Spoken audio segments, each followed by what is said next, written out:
Bonjour, je m'appelle Inès Bachin... Ah C'est parti, on la refait, numéro 2.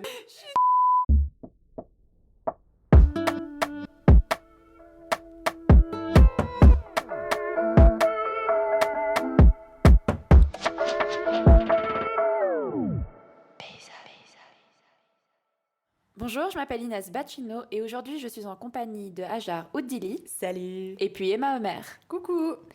Aujourd'hui, on va s'intéresser sur nos achats en Suisse. Est-ce qu'on a vraiment le choix dans nos achats en Suisse ?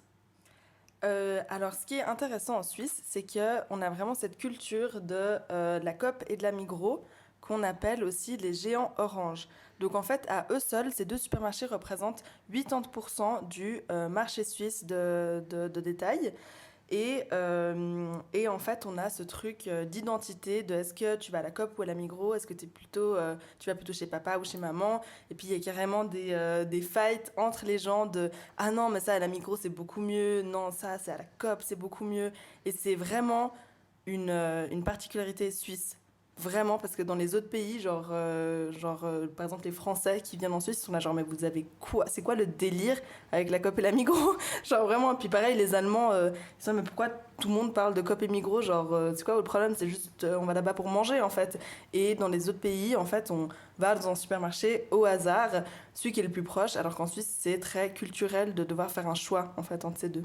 Et puis, si on continue là-dessus, en France, on n'a pas deux choix qui sont proposés, on a vraiment un étendu de choix, on a plusieurs marques qui existent, c'est plusieurs ça. géants. En France, il y a au moins 5-6 supermarchés un petit peu de base, comme ça, qui se font concurrence. Et en Suisse, tu as la Coop et la Migros qui forment en fait un duopole, c'est-à-dire que les deux semblent très différents et veulent toujours se différencier l'un et l'autre, mais ont en fait exactement les mêmes objectifs et les prix sont très souvent alignés. Donc les prix de Migros sont très légèrement inférieurs au prix de la Coop, mais en attendant, c'est vraiment très très semblable sur plein de produits et c'est toujours très aligné pour pouvoir en fait se diviser le marché suisse. D'ailleurs, on les appelle les géants orange en lien avec la couleur justement de leur logo. Et puis quand on regarde le bilan annuel de Global Powers of Retailing, donc en fait c'est un bilan qui classifie, qui fait le top 250 du marché de détail. Donc marché de détail, c'est vraiment tout ce qui est habits, nourriture, etc. Et la Migros se place au 39e rang, la Coop au 46e rang, et en comparaison, Adidas, c'est au 136e rang. Donc en fait, on est vraiment, c'est pas des petits supermarchés, petits et gentils, ils se font des milliards de chiffre d'affaires par année. Et tout ça avec notre argent. Est-ce que tu peux nous rappeler le rang ? Donc on a Adidas qui est 146 et puis Coop et Migros qui 139 se trouvent... Adidas. 139 ? Et Migros 39e et Coop 46e. Ah, c'est fou. Ouais. Et puis je me demandais, est-ce que l'une de vous pourrait me parler, en moyenne, le panier qu'on dépense pour l'alimentation, ça représente quoi en Suisse ? Ouais, alors en fait, ce qu'il faut savoir, c'est qu'il y a des statistiques, je m'excuse, petit bug sur le ST. Il y a des statistiques de l'Office fédéral suisse qui établit justement des moyennes de différentes valeurs. Et il y a une étude qui a été faite justement sur le panier moyen, donc des produits, du ménage, avec un salaire moyen d'environ 6 800 francs. Et donc on est, pour l'alimentaire, en dehors des produits, des boissons alcoolisées, à 6,3% de notre salaire mensuel pour la consommation de fruits et légumes et d'alimentation. En comparaison, en Europe, on est autour de 12%, voire plus. Donc c'est assez intéressant de poser ce pourcentage et ce chiffre, parce qu'on a toujours tendance à penser que la vie est très chère en Suisse et que du coup, tout coûte cher. Mais du coup, qu'est-ce qu'on dépense et qu'est-ce qu'on dépense dans quoi ? C'est fou parce que si je me rappelle bien, il me semble qu'on dépense du coup plus d'argent dans nos assurances maladie que dans notre nourriture. C'est plus ou moins le même chiffre, ouais. On est assis aussi dans les 6% en fait pour notre assurance maladie. Et les impôts, c'est 12% de notre salaire mensuel, quoi. Donc le double. Ouais. Et puis pour en revenir justement entre l'assurance maladie, enfin le taux d'assurance maladie qu'on paye et de nourriture, c'est que c'est presque les mêmes et qui en fait c'est assez paradoxal parce que La nourriture, c'est ce qui nous permet de vivre tous les jours, alors que l'assurance maladie, j'ai rarement vu un service auquel on donnait autant d'argent qui avait si peu de respect pour nous. C'est-à-dire que vraiment, on a peur d'aller chez le médecin, le dentiste n'est pas pris en compte, il y a très peu de... Enfin, moi, je me sens pas écoutée ni respectée par le corps médical, et pourtant, il y a beaucoup d'argent qui vont là-dedans.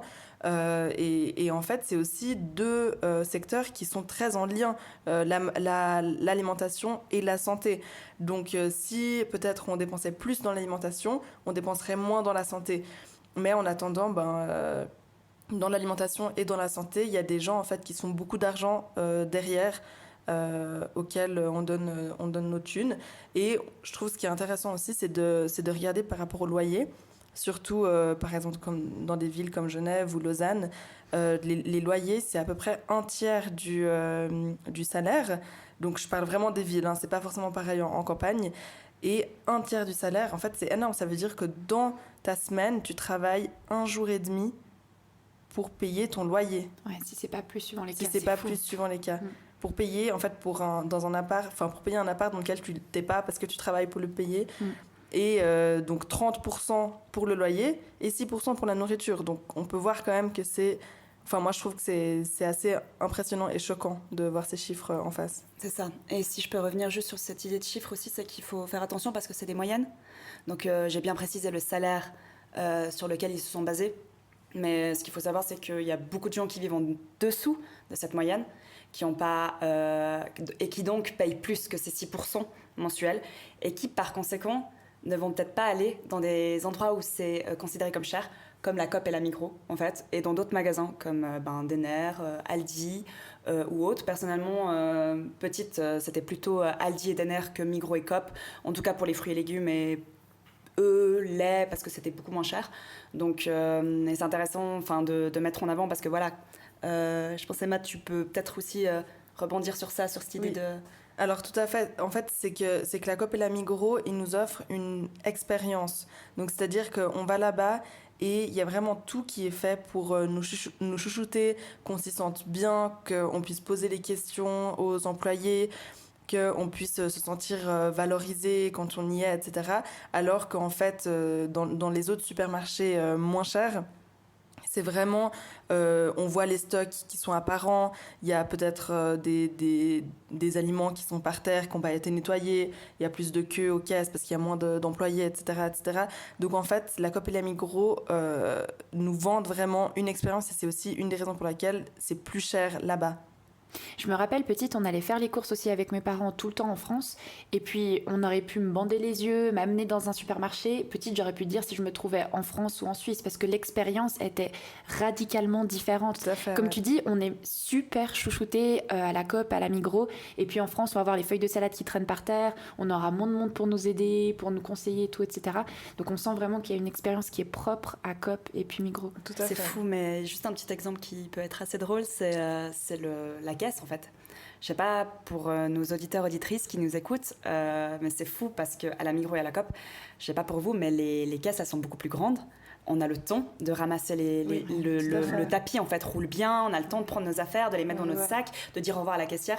Alors qu'à Aldi, j'ai toujours été extrêmement personnellement stressée parce que le caissier me passe tous les trucs, je dois tous les mettre dans mon sac. Allez, vite. Puis il y a l'autre qui arrive, puis qui doit payer, puis je suis perdue. Et ça, j'ai beaucoup moins cette expérience à la Migros et à la Coop, comme tu fais. Et ça revient toujours sur cette idée de chouchoutement, en fait. C'est fou, quoi. Ouais, vraiment. Et puis, du coup, on a vu que Coop et Migros, c'est des géants qui vont aussi imposer des prix hauts. Avant peut-être de parler de cette dynamique, comment ils mettent en place ces prix, comment ça se fait qu'ils arrivent toujours à attirer autant de monde? Comment ça se fait que tout le monde autour de nous ne jure que par Coop et Migros? En fait, ils ont vraiment pris une place dans le marché où à chaque fois qu'il y a un quartier qui prend de l'ampleur, etc., eux, ils ont leur endroit qui est réservé. Donc, dans n'importe quel quartier, il y aura, ou dans n'importe quel village aussi, il y aura soit une Coop, soit une Migros. Et en fait, ils ont vraiment un duopole, c'est-à-dire qu'ils sont partout. Et même s'ils sont c'est des géants, ils ont très peur qu'on les remplace par des épiceries, par des supermarchés participatifs, etc. Donc en fait, ils vont essayer de prendre leur place. Par exemple, là, à l'écoquartier de Mérin, il y a le SPP, c'est le supermarché participatif paysan, la FEV. La Migros a essayé de prendre leur place. Et, enfin, il y a eu plein de... Je ne sais plus exactement comment ça s'est fini, mais il y a eu vraiment en fait, des conflits entre ces deux supermarchés pour savoir qui allait être où. Et du coup, voilà, c'est très difficile de s'en passer. Je ne connais pas un Suisse ou une Suissesse qui n'est jamais allé ni à la Coop ni à la Migros. C'est impossible de s'en passer. Puis du coup, j'imagine que dans le marketing, c'est réfléchi pour attirer le monde. Et quelles sont les stratégies qu'ils peuvent mettre en place pour nous faire croire que du coup, les prix sont abordables? Tout à fait. Bon, en fait, il y a le packaging qui fait beaucoup. Donc je prends toujours cet exemple du Rampon ou du Mesclin. On pense toujours, ben voilà, Coop Migros, ça va être moins cher que des épiceries un bio comme ça. Mais en fait, voilà, eux, ils mettent Hit, 4 francs 90, le Rampon, etc., avec la couleur jaune, tout bien emballé, etc. Donc toi, tu l'achètes, et là, trop bien, 4 francs 90 mon Rampon. Et en fait, il n'y a que 100 grammes dedans. Et 100 grammes, ça fait que ça veut dire que c'est 49 francs le kilo. Et tu vas dans une épicerie et tu vois qu'en fait, le Rampon, il est à 35 francs le kilo. T'es là, mais 35 francs le kilo, c'est énorme. Et du coup, ben, tu prends plus de Rampon parce que c'est toi-même qui mets dans ton sachet. Après, tu vas à la caisse, tu vois la balance, tu payes 8 balles et t'es là, oh mon Dieu, mais c'est énorme. Et en fait, la Coop et la Migros ont beaucoup d'argent et beaucoup de pouvoir à nous faire croire que on va payer le moins possible là-bas. Et c'est là-dedans enfin, c'est ça qui fait qu'en fait les épiceries ne peuvent pas être concurrentielles avec ces deux géants parce que eux en fait ils ont ce pouvoir. Et puis, est-ce que l'une de vous s'est rendue aussi dans les coulisses de la Coop et de la Migros? Comment ça s'organise? Comment ça structure? Finalement, qu'est-ce qui se passe derrière? Parce qu'on a toutes vu à quoi ressemble l'intérieur de cette Coop et de cette Migros, mais c'est quoi finalement les coulisses? Alors, ça va dépendre de quel type de coulisses, mais c'est vrai que nous, en tant qu'étudiantes, on a pu avoir accès justement aux coulisses de tout ce qui est produits maraîchers, Et donc vraiment, on a pu voir comment ça fonctionnait. Donc, c'est des véritables fourmilières. Tout est organisé et tout, mais c'est vrai qu'il y a une sorte de centralisation, forcément. Les producteurs sont dans plusieurs régions, donc il faut qu'on centralise la production. Et dans ces endroits-là, c'est vraiment des centrales où tout est trié. Donc c'est dans des gros bacs avec des bacs de tomates qui viennent de telle région à Genève, qui sont placés ici parce qu'elles doivent être distribuées à tel Migros ou telle région, etc., etc. Et donc il y a tous les employés derrière qui sont là pour ce côté-là, le stockage, et pour l'emballage aussi dans certaines succursales. Donc tout ce qui est, ils reçoivent les légumes, on va dire bruts, et ensuite soit il y a la transformation si c'est transformé, ou alors il y a juste l'emballage avec le plastique et tout, et l'étiquette pour la région et pour le prix, l'alignage des prix pour la Migros et la Coop. Donc voilà, après c'est vrai que c'est des mondes assez intenses quand on les visite. Honnêtement, moi c'est des choses qui m'ont marqué. C'est des visites qui m'ont marqué parce que on voit les conditions d'employés qui sont assez strictes, assez intenses. C'est des gens qui travaillent à des températures assez basses, donc tout le temps vers des 0 degrés. Donc il fait constamment froid, avec d'humidité aussi, parce que les fruits et légumes doivent être conservés d'une certaine manière, en fait, donc avec un taux d'humidité assez contrôlé. C'est des horaires assez longues, on va dire ça comme ça, et très disons perturbantes au niveau de notre cycle, parce que c'est des employés qui viennent à 5h du matin pour commencer à emballer.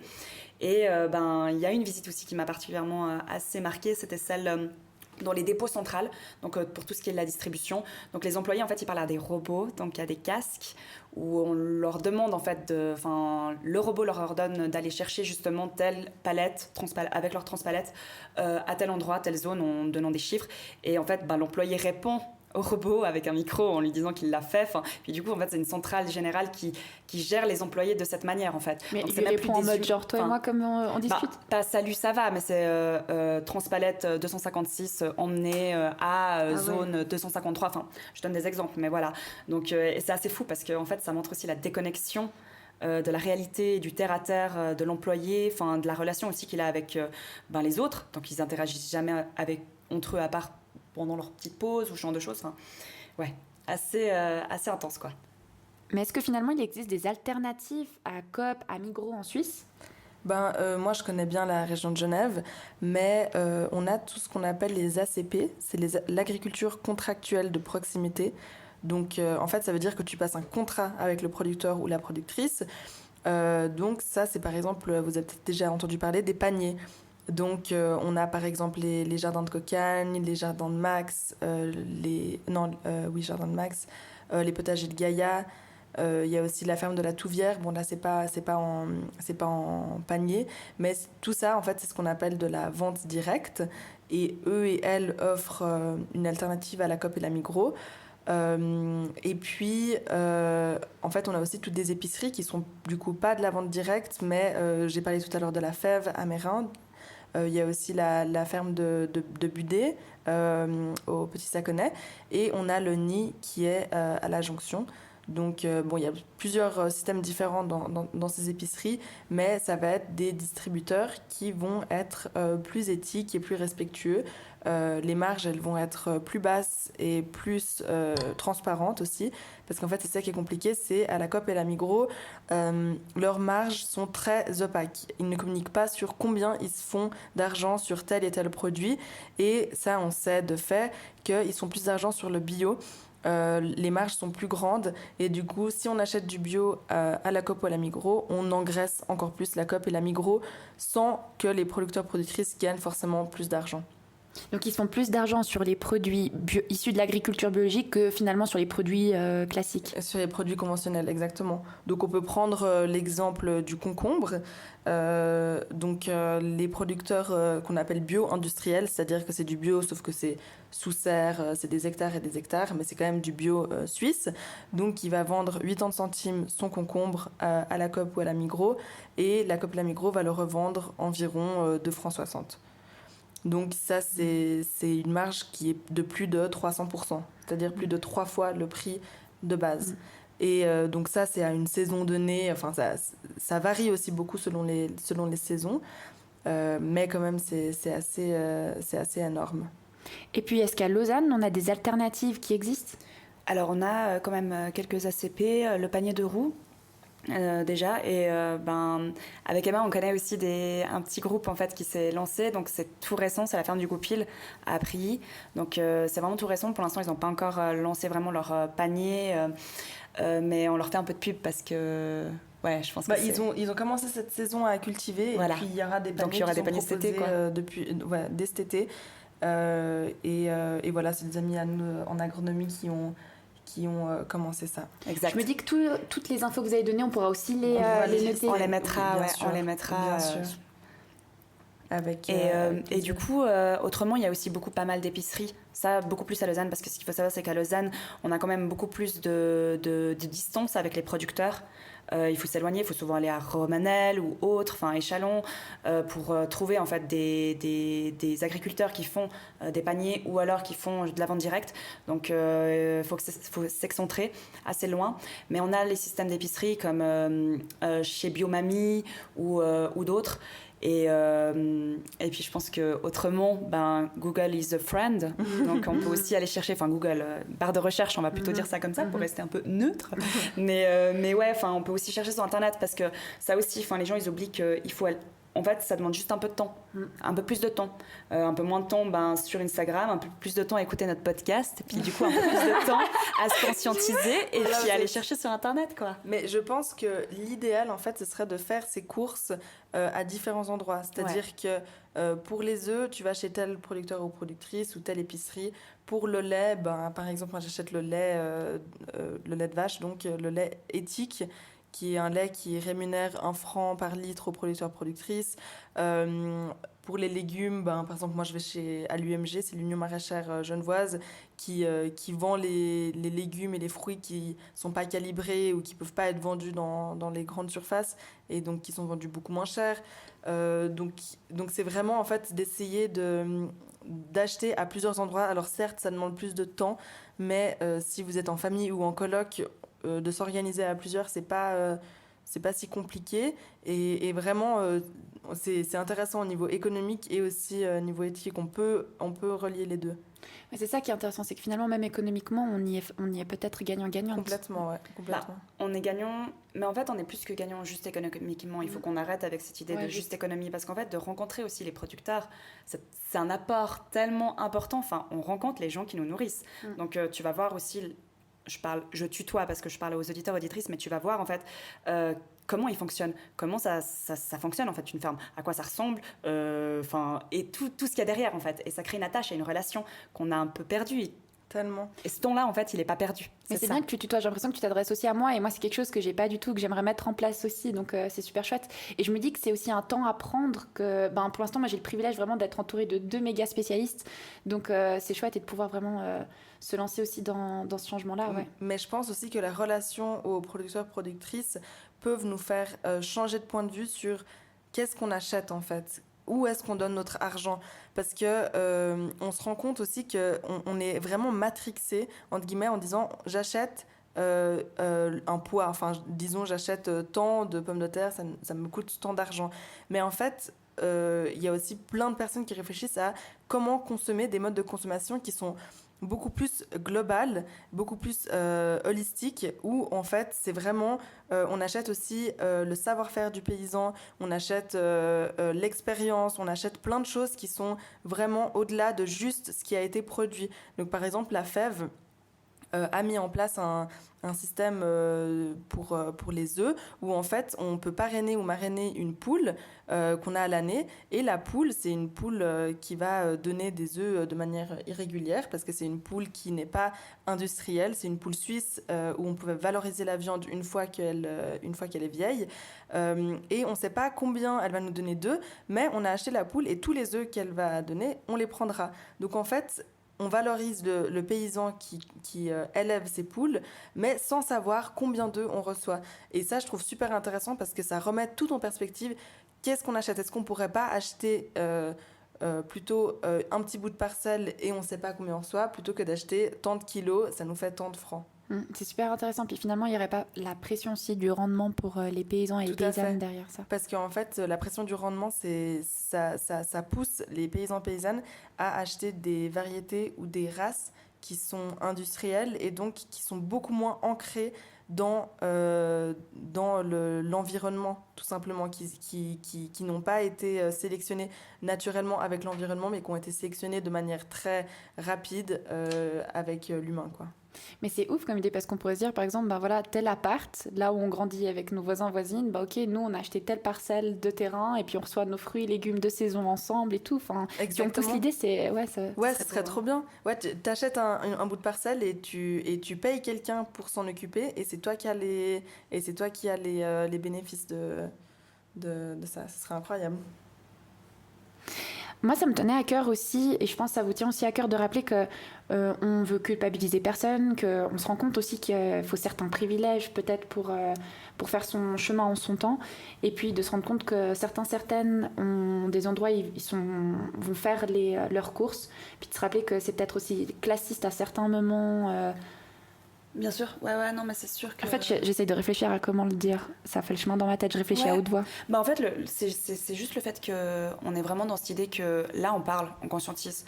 Mais c'est pas parce qu'on est conscient qu'on doit changer du jour au lendemain, parce qu'on sait qu'il y a un contexte derrière pour chaque personne, pour chaque être humain. Le contexte, ça peut être le temps, parce qu'on parlait de prendre le temps justement en disant qu'on peut réapprendre et tout. Oui, mais on a conscience aussi qu'il y a des gens qui n'ont pas le temps. Il y a des familles qui travaillent à des horaires impossibles, qui rentrent à la maison, qui sont obligés d'aller au Aldi à côté de chez eux parce qu'ils n'ont juste pas le temps d'aller chez l'agriculteur et pas les moyens aussi de payer un panier contractuel annuel, et on leur a jamais aussi donné l'occasion de connaître tout ça aussi. Donc ça aussi c'est hyper important. Faut pas oublier que nous aussi on est des personnes qui vivons dans ce système. Emma, Inès comme moi, Ajar, donc moi je vais à la Migros, je m'achète mon thé froid, enfin je vais aussi à la COP, J'adore. Mais c'est ça en fait, c'est qu'on a conscience de ce genre de choses, mais en fait c'est juste la conscientisation. La conscientisation fait qu'on est différent et achète différemment. C'est-à-dire que moi, à la Migros, je sais que je vais acheter mon thé froid, je sais que je vais acheter des choses comme des choses basiques que je ne vais pas trouver ailleurs, des produits transformés, comme les petits biscuits, il y a vraiment des choses, les Zweifel, enfin les chips, je veux dire, on peut pas les trouver ailleurs que dans des gros distributeurs comme ça. Donc voilà. Mais après, tout ce qui est fruits et légumes, je me pose des questions. Est-ce que je suis étudiante, donc j'ai pas forcément énormément les moyens, et je vis pas seule, donc voilà, c'est d'autres questions. Mais c'est vraiment en mode, est-ce que j'ai le temps finalement de me lever le samedi matin, d'aller au marché? C'est déjà autre chose en fait. C'est déjà une autre expérience d'achat. Mais je trouve qu'en fait, il faut trouver un équilibre entre ne pas être complaisant avec ces supermarchés sans être coupable d'y aller non plus. Donc en fait, trouver la neutralité suisse. Non, mais de dire voilà, je vais à la Coop et la Migros parce que voilà, c'est ma vie, j'ai pas le temps de faire 1000 choses, mais sans penser que la Coop et la Migros veulent ton bien et veulent que les producteurs productrices gagnent plein de sous. Alors c'est pas le cas. Mais on s'en fout. Enfin voilà, on fait ce qu'on peut et puis tout le monde va à la Coop et la Migros, donc c'est ok. Voilà. Mais il me semble qu'il fallait qu'on reparle d'un point aussi, c'est comment fixent les prix en fait ces géants. Donc, ce qui est intéressant, c'est qu'on parle de prix descendant, c'est-à-dire que les intermédiaires vont acheter les produits aux producteurs-productrices. Donc, les intermédiaires, c'est ceux qui vont transformer et conditionner les produits. Donc les emballer, etc. Et les intermédiaires et Coop et Migros vont avoir une sorte de... Comment on dit déjà pas débat, mais... ils vont marchander. Négociation, ouais. Négociation, voilà. C'est que la Coop va fixer le prix le plus bas possible. Les intermédiaires vont dire non. Ensuite, il y a un prix qui va être décidé. Et ensuite, l'intermédiaire, avec ce prix-là, il enlève sa marge à lui qui se fait pour son travail et le transport, et c'est ce qui va rester aux producteurs-productrices. Donc c'est pas les producteurs-productrices qui ont le pouvoir sur le prix qu'ils décident de donner, mais il y a quand même des prix indicatifs qui sont en général toujours les mêmes, mais de manière générale, on en parlera sûrement dans d'autres épisodes, ils n'ont pas un salaire de ouf, voilà. Ouais, vraiment pas. Vraiment pas du tout. Alors, je pense qu'on va se quitter là-dessus.